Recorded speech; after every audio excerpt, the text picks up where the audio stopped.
मां ब्राह्मणी देवी यात्रा शुभारंभ शताधिक श्रद्धालुओं ग्रहण में विजे कले मां।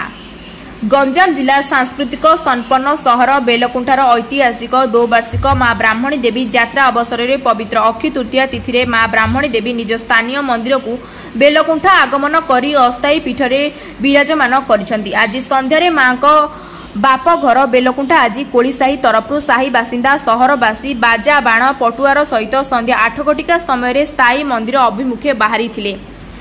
स्थानीय मंदिर राति 11टारे पहुंची सेठारे मां ब्राह्मणी देवी पूजार्चना पार्श्व पूजार्चना करी ब्राह्मण गण मंडपाद सहित आज्ञामाला मां मंजाण आरंभ करथिले। रात्रि विलंब होई प्रहर 1:07 समय मां मस्तकरू फूल खसिबा सहित मां बेलकुंठा अभिमुखे यात्रा करबा पई सम्मानित प्रदान करा जायछि।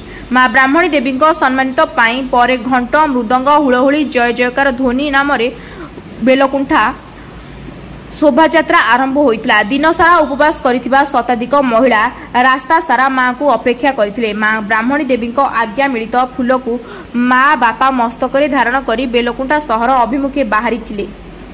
सेठारु सहर परिक्रमा करी मां पूर्वाह्न 10 घटिका समय निज अस्थायी पीठरे विजय करथिले।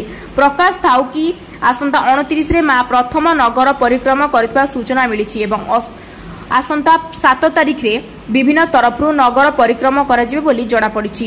एही यात्रार मुख्य आकर्षक बाण फुटाई देखिबाकू मिलिछि। अंचलवासी भक्तों अपेक्षा रे निजर एही कार्यक्रम रे मां बापांक कलश पात्र कलश साही सभ्य लोकनाथ पात्र उपसभापति रामकृष्ण स्वाई संपादक विभूति पात्र कोषाध्यक्ष नित्यानंद पात्र पुरोहित पंचानन पति उपदेष्टा दिलीप आचार्य पूर्वतन नगरपाल रवीन्द्रनाथ महापात्र और चंदामणि सामल नगरपाल फिरोज कुमार सेठी सहरर बहु विशिष्ट व्यक्ति कोड़ीसाही युवक संघ परिचालना करथिले।